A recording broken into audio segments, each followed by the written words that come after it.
আমি সজনে ডাঁটা আর আলু দিয়ে পোস্ত দিয়ে করব। তেল গরম করে কালো জিরা ছেড়ে দিয়েছি।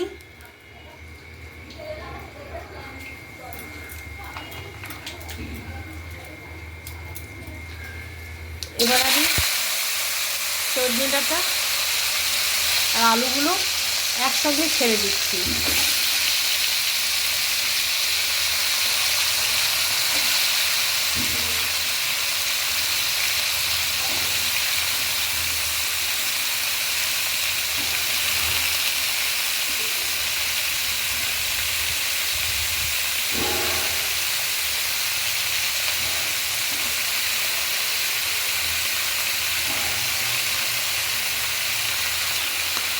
এবার প্রয়োজন মতো লবণ দিয়ে দিলাম।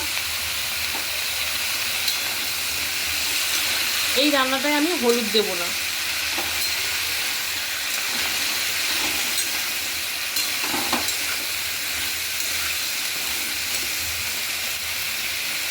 এবার আমি এটা সেদ্ধ হওয়ার জন্য ঢাকা দিয়ে দেব। এটা বেশ কিছুটা ভাজা ভাজা হয়ে গেছে।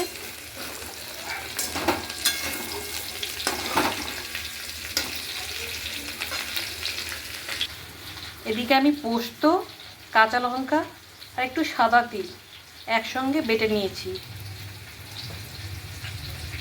এর মধ্যে এবার স্বাদ মতো লবণ, একটু এটা মিষ্টি মিষ্টি ভালো লাগে, একটু মিষ্টি বেশিটাই দিলাম। আর যেহেতু এটাতে হলুদ দেব না, একটু কাশ্মীরি লঙ্কার গুঁড়ো দিলাম, রঙটা একটু সুন্দর হবে। মশলাটা এবার দিয়ে দিলাম।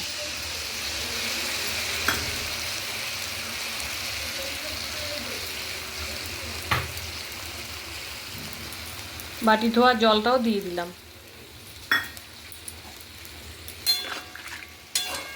এবার এটা ভালো মতো সেদ্ধ হোক পুরোপুরি।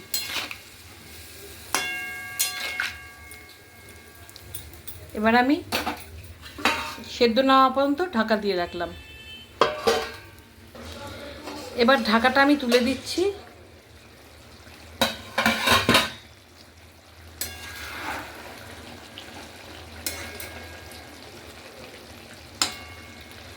সুন্দর সেদ্ধ হয়ে গেছে। এবার আমি একটু সর্ষের তেল ছড়িয়ে নামিয়ে নেব।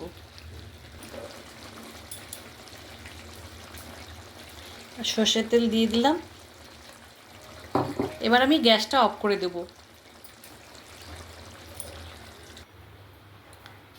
রান্নাটা আমি নামিয়ে নিয়েছি।